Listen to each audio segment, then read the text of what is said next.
Hello and welcome to O&M Profiler ESP. When you first log into the software, you'll be greeted by a home screen that looks something like this. And what I'm going to do in this introductory video is just give you a brief grounding on how the navigation and mechanics of the software work, and just a few of the ideas about how the system works. So first things first, you'll notice I've got the help window open and I've got my home menu open. Within the help, we've got how-tos and we've got glossary. We've got obviously other things you can see down here, live chat if you need to talk to our support team for help, other methods of getting in touch, and a few other options there, including the ability for you to send feedback through to us. The help menu can be opened at any time by clicking on this help icon up here. It will also automatically open whenever you log in. If you don't want that, obviously once you're more familiar with the software, you won't need the help all the time. So you can just untick that box there, and then next time you log in, it won't open automatically. Okay, so underneath the home menu, you can see all of the various actions that you can do from this part of the screen. So if you're looking to invest new money, start withdrawing money from a pension plan, decumulation, or looking to switch or transfer from an existing plan, or even retirement modeling, fund research, all the different things that you can do, they're all under here, and hopefully fairly obvious which button you need to do. If you're ever not sure though, we've got a little help here and how-tos. So if you're asking the question, how do I do this? Have a look under here. If I want to know how to run a TVC quote, for example, simply click on that. It'll tell me in the text at the top here, and it'll also very helpfully flash and highlight the button that I need to click. So just a little thing, if you're looking at this and think, how on earth do I do that? Don't forget the little help icon here will guide you. Throughout the system, what we've done is we've focused on getting you the results as quickly as possible. So whenever you get to a quote, if there's enough information to complete that quote, you'll see the results set straight away. If there isn't, we'll hopefully bring all of the inputs to you so you can fill in the data required in order to get results. What I'm going to do in this session is I'm not going to run through a quote as such. I'm just going to show you a few of the mechanics. Later sessions will go into detail on each of these quote types and show you some real life examples. But I'm going to start with just a switching quote and show you what I mean. So you'll see we've got a few extra buttons along the bottom here now. I'll come back to those in a second, but let's just quickly fill in some client data.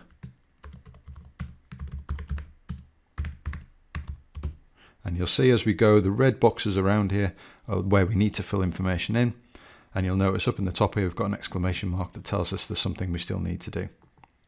I've now filled in all the red boxes, the exclamation mark's gone, and I've got no other exclamation marks on any of these sections. What I do have though is an exclamation mark here on current plans. As you'd expect with a switch, we need to know what they've currently got so we can switch out of it. So we can work our way through each of the input sections by following these buttons at the bottom. So let's have a look at current plans. System again being helpful knows that I must have at least one plan, so it's automatically opened the plan editor for me. Under here you can see the different types of plans that you can pick to switch out of. I'm going to do a simple pension switch, but I could do an ISA, DB transfer, all sorts of other things. Pick the provider. Again, you'll see the same mechanics. We've got the exclamation marks here. We automatically fill in the current plan name, but you can overtype that. We'll fill in some basic information, transfer value, and just work our way through each of these sections. Again, I'm flying through these now. On a dedicated switching session, we'll go through more methodically the inputs that you need to enter. So no more problems. We can click OK, or if we've got another plan, if we're doing a consolidated report, we can simply add another plan in. Okay, so I can continue along this journey. New investments is the next thing that I might want to change. I've set some defaults up in my system, which again we can cover later on. So I don't need to fill in new investments. You'll notice I've got a green tick next to my OK button, so I can come out and click on that at this point. If I want to continue through methodically filling in each section, that's great, you can do that, or you can come out and get to results. Okay, and you'll be greeted by a results screen that looks something like this. One of the great things you can do in the software is have the layout exactly as you want it. Again, we'll cover that in a later session, but here's just a very quick glimpse at some of the different layouts you can create, and it's really up to you how you want to work and how you want it to look. So loads of different ways you can customize the look and feel of the system to get it exactly as you want it. As I say, we'll cover the mechanics of how you achieve that and how we can help you achieve that in a future session. For now, I'm going to revert back to our default view and show you some of the other things we talked about. So two last things I'm going to show you in this session. Firstly, we mentioned at the start we had our home button, and we can click on that to get the menu up. We can do that in any of the other sections as well. So let's click on our switching quote and see what options we've got.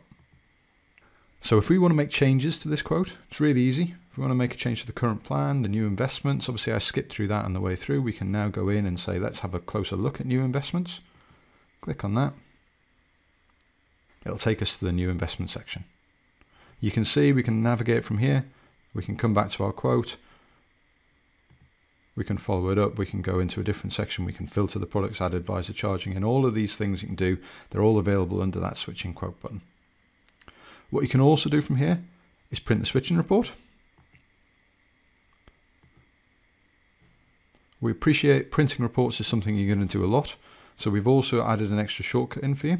If I close that menu down, you'll notice up the top here in our toolbar, we have a reports button. It can take us straight to that. There are other things you can add into your toolbar. As we go through the training sessions, we'll touch on those as well and show you how you can add and remove things to your own toolbar. For now though, I'm going to close that down. I'm going to return home. You can either do that from under the switching menu or simply by clicking on the home button. It tidies up after itself, gets rid of the other buttons that were there, and we're back to the start where we can see all of our options.